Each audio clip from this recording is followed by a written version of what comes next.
Mama Cook.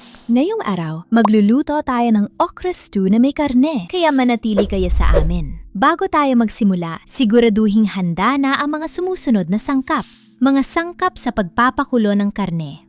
Nilinis at hinugasang okra, buong butil ng bawang at isang buong ulo ng bawang, 2 tuyong itim na kalamansi, 2 sibuyas, tinadtad, 1 kutsara ng luyang dilaw, buong pangpalasa, 1 kilo ng karne.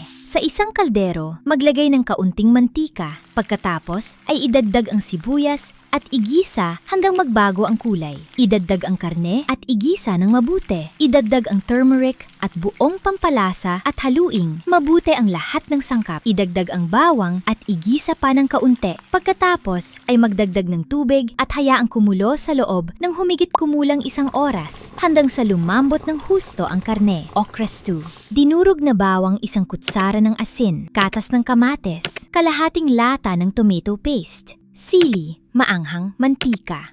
Kapag luto na ang karne, alisin ito sa kaldero at salain ang sabaw. Itabi ang sabaw. Sa parehong kaldero, magdagdag ng kaunting mantika at ilagay ang okra. Idagdag ang dinurog na bawang, ang buong ulo ng bawang, ang tuyong itim na kalamansi at ang sili. Idagdag ang pinakuluang karne at igisa ang lahat ng sangkap ng sabay-sabay. Idagdag ang tomato paste at lutuin kasama ng mga sangkap. Pagkatapos ay idagdag ang katas ng kamates at asin at haluin sa loob ng humigit kumulang 10 minuto. Ibuhos ang sinalang sabaw ng karne at hayaang maluto sa mahinang apoy sa loob ng humigit kumulang 30 minuto. Handa na ang okra stew na may malambot na karne. Lutong-luto ang okra at may masarap at malinamnam na lasa. Ihain ang okra stew kasama ng puting kanin.